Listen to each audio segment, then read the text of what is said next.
Merci, désolé pour le retard. Et donc, je vais donc vous parler des uvéites granulomateuses et des aspects diagnostiques et thérapeutiques. Donc, les uvéites se classifient de la façon suivante. Vous avez les uvéites antérieures qui touchent l'iris, la corps ciliaire, qui sont en général des uvéites assez symptomatiques avec des yeux rouges douloureux, des uvéites intermédiaires qui donnent des hyalites dans le vitré, et puis des uvéites postérieures avec des atteintes rétiniennes de la papille et du nerf optique. En termes, ah oui, mais alors là, il n'y a pas, bon, tant pis. En termes d'étiologie, elles sont extrêmement nombreuses, hein. Il y a des causes infectieuses, bien entendu. Au premier lieu, bien sûr, la tuberculose, que ce soit une réactivation ou une tuberculose miliaire, et d'autres bactéries comme la syphilis ou des bactéries intracellulaires, des infections virales du groupe herpès et certaines infections parasitaires. Il y a des maladies inflammatoires également assez nombreuses. Il y a des inflammations primitives de l'œil. Et puis, dans 30 à 50% des cas, au final, il n'y a pas d'étiologie qui est retrouvée. Mais il faut considérer une prise en charge de toute façon, même quand on n'a pas d'étiologie, ce qui est assez fréquent. Alors, je vous présente le cas d'une patiente qui a 57 ans, antécédent de cancer du sein, qui est opérée en 2012, qui consulte pour une baisse de la vision qui s'installe progressivement, avec une baisse de la vision prédominante à gauche et un diagnostic d'uvéite bilatérale granulomateuse, non hypertensive, qui va être traitée par collyre, et on voit qu'elle a déjà des synéchies irido-cristalliniennes et une hyalite bilatérale, un œdème maculaire du côté gauche. Donc, devant cette présentation, quelles sont les possibilités diagnostiques que vous pouvez évoquer? Il y a 5 propositions. Et donc, chez cette patiente, on peut évoquer une tuberculose oculaire, une syphilis, une sarcoïdose, mais on ne pouvait pas évoquer une uvéite B27 ni une maladie de B7, puisqu'il n'y a pas d'uvéite granulomateuse dans ces deux pathologies-là. Donc, vous avez sur cette diapositive les principales uvéites granulomateuses sur le plan infectieux, sur le plan des maladies systémiques, avec sarcoïdose, sclérose en plaques, maladie inflammatoire tube digestif, et sur des entités ophtalmologiques. Et pour les internistes, effectivement, le Voigt-Koyanagi-Harada et la maladie de Birdshot sont des entités qu'on est amené à prendre en charge assez fréquemment. Alors, après, le caractère unilatéral ou bilatéral est extrêmement important pour l'enquête étiologique, parce que dans les maladies systémiques, en général, l'uvéite est plus volontiers bilatérale. C'est le cas également dans les uvéites d'hypersensibilité à la tuberculose ou dans les uvéites tuberculeuses et dans d'autres infections. En revanche, les herpès virus, les infections du groupe herpès virus sont souvent plutôt unilatérales. Et donc, il faut garder à l'esprit ce type de présentation et la latéralité. On a un autre moyen de raisonner. Vous avez une uvite antérieure. Vous regardez si elle est euh, euh, unie ou bilatérale. Si elle est unilatérale, donc on vient de le voir, des agents infectieux, bilatérale, d'autres cadres étiologiques. Si elle est aiguë, si elle est chronique, si elle est granulomateuse, si elle est hypertensive, et ensuite, vous allez essayer d'affiner un petit peu les choses en fonction de ce mode de présentation. Alors, il faut savoir également que toutes les uvéites granulomateuses peuvent causer des uvéites non granulomateuses. Et donc, effectivement, une sarcoïdose, une tuberculose ou des infections herpétiques peuvent se présenter avec des uvéites non granulomateuses. Donc ça, c'est très, très important. Je vous l'ai dit, B7, spondyloarthropathie, jamais de granulome. Il n'y a pas de synéchie. Cette patiente a des synéchies, donc il n'y a pas de synéchie dans les birdshots. Donc ça, c'est très important également. Si vous avez un diagnostic à évoquer dans une uvite granulomateuse, si on vous dit qu'il y a des synéchies, ça ne peut pas être un birdshot. Et il faut savoir que dans les uvéites B27, qui sont des uvéites non granulomateuses, en général, elles sont antérieures, unilatérales et aiguës dans 90% des cas. Alors, quel bilan complémentaire il faut faire chez cette patiente? En première intention, 5 propositions. En première intention, on va aller sur l'imagerie thoracique, sur la sérologie syphilétique parce qu'elle peut prendre toutes les présentations. Ça, c'est vraiment le bilan de première intention qui est recommandé. La ponction de chambre antérieure, en général, c'est sur des uvéites cortico-résistantes ou dans des contextes d'uvéites herpétiques très hypertensives unilatérales, par exemple.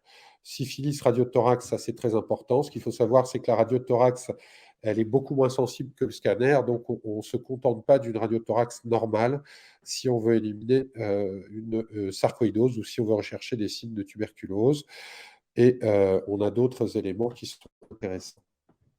Alors maintenant, on a tendance à l'heure actuelle, depuis quelques années, à avoir un bilan qui est beaucoup plus orienté sur la clinique et sur la sémiologie visuelle, parce qu'on s'est aperçu que les bilans non orientés qui étaient souvent réalisés étaient très coûteux et n'apportaient pas grand-chose en termes de réponse étiologique. Donc, le bilan minimal, bien sûr, c'est un bilan biologique, une imagerie thoracique, une sérologie syphilétique, parce que ça prend tout un tas de présentations. Si on a une uvite antérieure unilatérale granulomateuse et qu'elle est inexpliquée récidivante, on ira sur la PCA, pour la ponction de chambre antérieure, pour rechercher l'herpès. Si on a une uvite chronique, on ira chercher la sarcoïdose ou la tuberculose. Si on a une uvite intermédiaire prédominante, on ira rechercher la sclérose en plaques, qui est un diagnostic différentiel des sarcoïdoses. Ça donne des uvéites granulomateuses et c'est un piège. Attention à faire attention à ce piège. On peut rechercher un birdshot également, mais il y aura une atteinte, en général, une capillarite associée. C'est des femmes en général de 50 ans. Et bien sûr, on ira sur la ponction de chambre antérieure ou la vitrectomie s'il y a une uvéite corticodépendante. Alors, cette patiente, elle avait une lymphopénie, elle avait une IDR à la tuberculine négative, un petit syndrome inflatoire très modeste et une radiothorax normale, une enzyme de conversion normale. Donc, elle a un scanner qui a été réalisé, et malgré la radiothorax dite normale, vous voyez qu'on sensibilise les explorations avec cet examen et on peut voir des adénopathies qui n'étaient pas visibles sur la radiothorax. À ce stade, qu'est-ce que vous faites comme autre bilan? Donc chez cette patiente, on avait plusieurs possibilités. On va faire bien sûr la biopsie des glandes salivaires accessoires dans une suspicion de sarcoïdose, une fibroscopie bronchique avec lavage broncho-alvéolaire, ce d'autant qu'il y a des adénopathies au scanner et éventuellement, si la fibroscopie bronchique est négative, une cytoponction des adénopathies médiastinales par fibroscopie et ce qu'on appelle l'ébus. C'est beaucoup moins invasif que la médiastinoscopie qu'on ne fait quasiment plus à l'heure actuelle. Et on peut rechercher bien sûr une alvéolite lymphocytaire avec un rapport CD4 augmenté et des granulomes sur les biopsies des éperons bronchiques. La biopsie de glande salivaire, elle a une rentabilité qui est très faible et elle n'est pas non plus spécifique de la sarcoïdose, puisque dans des tuberculoses, on peut avoir également du granulome sur la biopsie des glandes salivaires. Mais c'est un examen facile à réaliser, donc ça permet quand même, quand c'est positif, de nous aider. Alors, les uvéites sarcoïdosiques, c'est vraiment le grand cadre de ces uvéites granulomateuses dans les pathologies de l'interniste. C'est assez fréquent. Ça touche les populations en général d'Asie ou afro-américaines, beaucoup plus souvent que des populations caucasiennes. Et en général, c'est une manifestation inaugurale de la maladie très précoce. Et ça, c'est très important dans la prise en charge parce qu'il faut savoir penser que c'est possiblement inaugural d'une maladie systémique. Et il y a parfois un tableau clinique très pauvre associé. Alors, l'uvéite antérieure, c'est ce qui est la forme la plus fréquente des uvéites sarcoïdosiques. Dans la majorité des cas, c'est bilatéral et chronique. Dans la moitié des cas, c'est granulomateux. Et on peut voir donc des précipités rétrodesmétiques granulomateux en aspect en graisse de mouton. On peut voir des nodules iriens. On peut voir des synéchies également. Et tout ça, on parle d'uvéite granulomateuse, mais bien entendu, ce ne sont pas des biopsies qu'on fait dans l'œil, mais c'est un aspect granulomateux devant la présence de ces précipités. On peut voir également ces nodules de Cup qu'on voit très bien ici, ou des nodules de Busaka qu'on peut voir également à l'examen au fond d'œil. Donc ça, c'est l'examen sémiologique et ophtalmologique et critique. Ces nodules de Cup qu'on voit bien également ici dans cette uvite antérieure chronique granulomateuse de sarcoïdose. Les uvites intermédiaires sont plus rares, 10 à 20% des cas.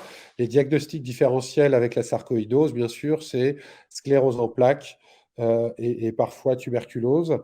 Il y a des présences comme ça de ce qu'on appelle de snowball, et on peut avoir parfois des complications, donc bien sûr, d'un œdème maculaire ou d'une vascularite associée.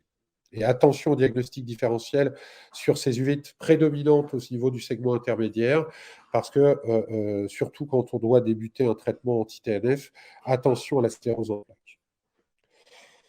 Donc les uvites postérieures également, il y a des foyers d'allure granulomateuse en taches de bougie, comme on peut le voir ici. Il y a des granulomes de la choroïde également qui peuvent se voir. Il y a des granulomes papillaires et juxtapapillaires.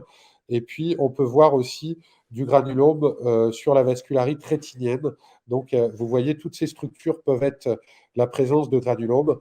Et les tableaux de choroïdite multifocale sont des tableaux également qu'on voit fréquemment dans la sarcoïdose. Et les choroïdites sont également ce qu'on voit dans certaines formes de tuberculose. Alors, il y a deux phénotypes d'uvéite sarcoïdosique. Il y a un premier pic qu'on voit chez les sujets jeunes, avec un sexe ratio de 1. C'est multiethnique. C'est souvent des uvéites antérieures chroniques, avec une atteinte pulmonaire stade 1 ou stade 2. Et en général, c'est un traitement local suffisant. Il y a un deuxième pic chez les sujets plus âgés, avec beaucoup plus de femmes. Et là, vous voyez que c'est des formes beaucoup plus sévères en général, avec nécessité d'avoir recours à des traitements systémiques. Alors, le TEP scanner, il est intéressant aussi parce que dans environ 30% des cas, le scanner est réputé normal et le TEP scanner peut mettre en évidence des hyperfixations ganglionnaires qui ne sont pas forcément visibles au scanner. Et ça, ce sont des éléments quand même très importants quand on veut s'assurer du diagnostic. Donc, il y a des critères internationaux qui ont été revisités, qui associent des critères ophtalmologiques cliniques avec tout ce que je vous ai décrit comme lésions granulomateuses, les précipités en graisse de mouton, les nodules au niveau du trabéculum, les opacités en œuf de fourmi, les lésions choriorétiniennes, les périphlébites et les vasculites, les granulomes choroïdiens et l'atteinte bilatérale. Les anomalies radiobiologiques avec une allergie tuberculinique, une élévation de l'enzyme de conversion du lysozyme, et les critères radiologiques avec un scanner qui va montrer effectivement des anomalies ou alors d'autres explorations qui orienteront. Et en fait, le diagnostic, après, il y a trois classifications. Soit on est certain du diagnostic parce qu'on a une preuve histologique et on a une uvéite compatible, soit on parle de sarcoïdose oculaire présumée parce qu'on n'a pas de preuve histologique, mais on a des adénopathies hilaires et des signes cliniques oculaires, deux signes cliniques oculaires évocateurs, soit on parle de sarcoïdose probable si on n'a pas les adénopathies hilaires, mais qu'on a deux signes biologiques et deux signes cliniques oculaires, bien sûr, et si on n'a pas la biopsie. Alors, le pronostic visuel, il est quand même globalement assez bon. On n'est clairement pas dans la maladie de Bessette. Vous voyez que les cécités sont très rares. La principale complication, c'est l'œdème maculaire et le glaucome, qui est soit lié à l'inflammation, soit lié aux corticoïdes. Et les facteurs pronostiques, c'est l'âge au-delà de 40 ans, c'est des présentations plus sévères. L'origine afro-américaine, ça c'est chez les sujets de peau noire, c'est des formes de toute façon, que ce soit oculaires ou non oculaires, de sarcoïdose plus graves. Les délais de prise en charge et une inflammation chronique sont des facteurs de mauvais pronostic. Et à l'inverse, l'uvéite antérieure et l'origine européenne sont des facteurs de guérison. Ce qui est très important aussi de noter, c'est que c'est une maladie de l'œil qui reste à l'œil. En général, c'est l'uvéite sarcoïdosique, c'est une présentation de la maladie. En général, il y a peu d'autres signes associés et quand les patients rechutent, ils rechutent à l'œil. Et ça, c'est une des caractéristiques de ces sarcoïdoses oculaires. Alors, chez notre patiente qui a une panuvite bilatérale, granulomateuse, avec une une atteinte prédominante de l'œil gauche et un œdème maculaire, quelles sont les propositions thérapeutiques? Eh ben, on peut lui proposer des corticoïdes avec un agent immunomodulateur d'emblée, parce qu'elle est à plus de 40 ans et on sait qu'elle a une forme chronique, qui va évoluer, possiblement défavorablement puisqu'elle a un œdème maculaire, une baisse de la vision et on peut adjoindre un implant intravitréen, dans l'œil le plus atteint puisqu'elle a une atteinte asymétrique. Alors les principes thérapeutiques, de ces uvéites, non infectieuses, quand elles ne sont pas on a éliminé l'infection. Bah, en général, si c'est une uvéite antérieure, on met un traitement local. Si c'est une uvéite intermédiaire ou postérieure, unilatérale et qu'on n'a pas une maladie systémique, bah, on fera des traitements locaux dans la majorité des cas si les patients peuvent en bénéficier. Il faut en général, on évite ça chez les sujets trop jeunes parce que, ils deviennent, ils ont, ils ont des risques de cataracte et de glaucome très importants. Et ensuite, si on est dans une forme bilatérale d'emblée ou alors unilatérale en échec des traitements locaux ou alors devant une maladie systémique ou alors, une atteinte très sévère, on mettra un traitement systémique. Quand on met ce traitement systémique, comment on fonctionne?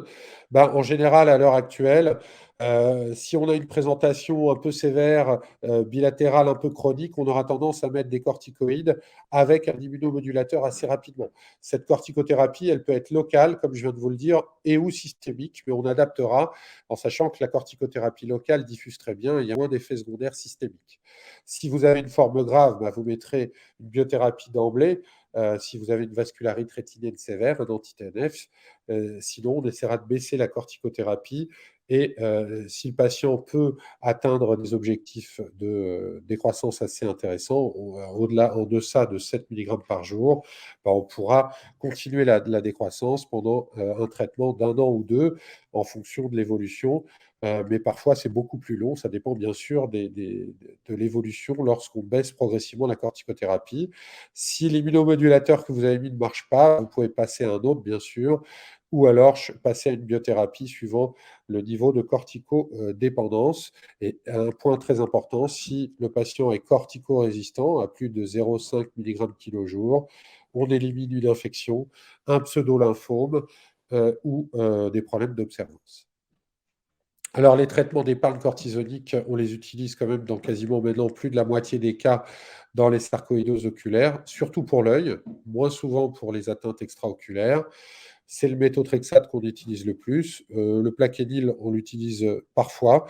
Et les anti-TNF, maintenant, de plus en plus, avec une très bonne efficacité et une épargne cortisonique assez intéressante.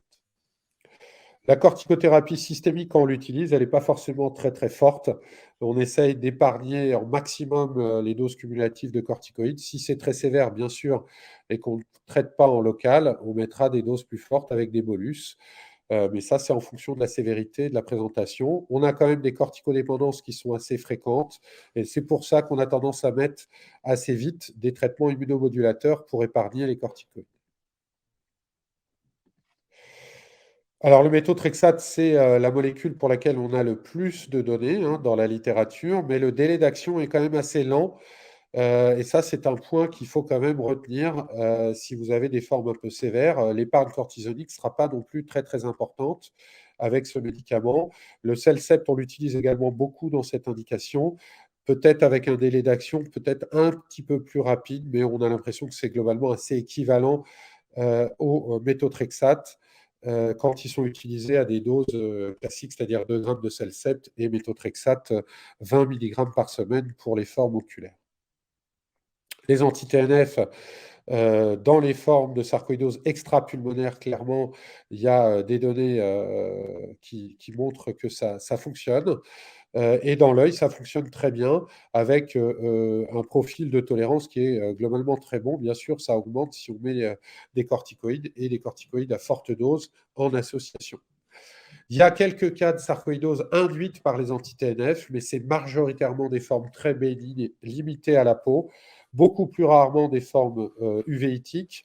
Et en général, à l'arrêt de l'anti-TNF, on a une amélioration, parfois avec un peu de corticoïdes, et on peut changer d'anti-TNF en général sans trop de problèmes. C'est rare qu'il y ait des rechutes à la suite d'un changement d'anti-TNF. Alors, quand est-ce qu'on utilise les anti-TNF? Ben, dans une uvéite postérieure sévère, avec un œdème maculaire, une vascularite rétinienne ou une baisse d'acuité visuelle, ça c'est dans les indications en première intention, surtout dans le B7, mais dans d'autres formes de vascularite. Et en deuxième intention, dans les uvéites corticodépendantes, réfractaires, sous immunomodulateurs, ça c'est l'indication de l'adalimumab qui a l'autorisation de mise sur le marché dans cette indication. Et on essaye bien sûr de prescrire ce traitement avant qu'il soit trop tard, parce que sinon, effectivement, on a des séquelles irréversibles. Alors, les autres agents biologiques, on a parlé, j'ai entendu les présentations précédentes, il y en a beaucoup, effectivement, mais à l'heure actuelle, le seul qu'on utilise vraiment, c'est le tocilizumab, un anti-interleukine 6 récepteur. Et dans cette étude du groupe français des maladies inflammatoires de l'œil, on a pu montrer que dans les œdèmes maculaires des uvéites non infectieuses, le tocilizumab marchait mieux que les anti-TNF. C'est un papier qui vient d'être publié dans Ophthalmology. Globalement, c'est la première démonstration dans une étude à large échelle sur plus de 350 patients de l'efficacité du tocilizumab dans les œdèmes maculaires uvéitiques. Les uvéites sarcoïdosiques, donc en conclusion, sont assez sous-estimées. Attention chez les sujets, les patientes en général après 50 ans, c'est des formes plus sévères. Les formes diagnostiques, il faut essayer d'avoir une histologie dans la mesure du possible pour asseoir le diagnostic. Ce n'est pas toujours possible. Privilégier les traitements locaux, surtout chez les patientes à cet âge-là, parce qu'il y a une bonne diffusion des corticoïdes. Mais il faut penser que c'est une maladie à potentiel systémique, donc il faut y adjoindre un traitement systémique qui peut être du méthotrexate ou un autre agent immunomodulateur, et dans les formes les plus graves, un anti-TNF. Les règles et les pièges, hein, les drapeaux rouges, toujours éliminer une infection avant d'initier les traitements immunosuppresseurs, surtout si vous avez une corticodépendance à un niveau très élevé, surtout si c'est unilatéral et ou granulomateux. Pensez que dans le B7 et les spondyloarthropathies, il n'y a jamais de granulome sur les uvéites. Et toujours penser à faire une IRM cérébrale avant de mettre un anti-TNF, parce qu'il faut éliminer la sclérose en plaques. Donc, en conclusion, collaboration extrêmement étroite entre ophtalmologistes, internistes, rhumatologues et pédiatres, qui est indispensable pour avoir cette bonne prise en charge, diagnostic d'abord, étiologique, puis prise en charge thérapeutique pour évaluer un peu les traitements. L'intérêt des immunosuppresseurs beaucoup plus précocement, surtout dans les formes sarcoïdosiques un peu chroniques des populations à plus de 40-50 ans, en épargne cortisonique. Les anti-TNF, on les met assez rapidement maintenant pour éviter les séquelles dans des uvéites corticodépendantes ou réfractaires. Attention maintenant à l'intérêt des anti-interleukine 6 récepteurs dans les œdèmes maculaires uvéitiques. Et pour l'instant, on n'a pas encore d'autres agents biologiques d'intérêt dans ces maladies-là. Merci pour votre attention et désolé pour le retard.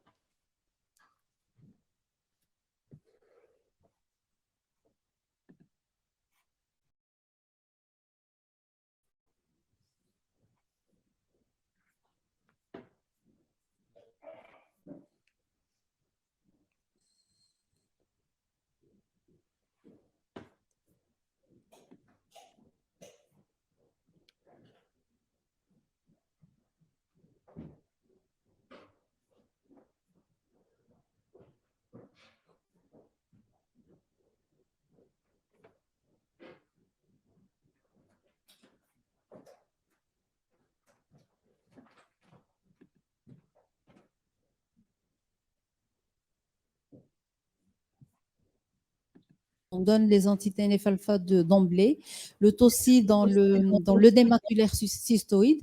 Alors, qu'en est-il des données concernant le tocilizumab dans les uvéites, pas en tenant compte de l'œdème maculaire cystoïde, parce que bon, là, dans la pratique quotidienne, on a l'impression que ça marche, mais qu'en est-il des études et de votre expérience? Donc, effectivement, on a l'impression que ça marche mieux dans les œdèmes maculaires, mais ça marche très bien dans les autres formes, et notamment on l'a regardé dans les formes sévères avec vascularite. Et globalement, on a l'impression que ça marche aussi bien que les anti-TNF dans cette étude-là. Et c'est probablement un très bon biologique de recours en cas d'échec ou d'intolérance des anti-TNF.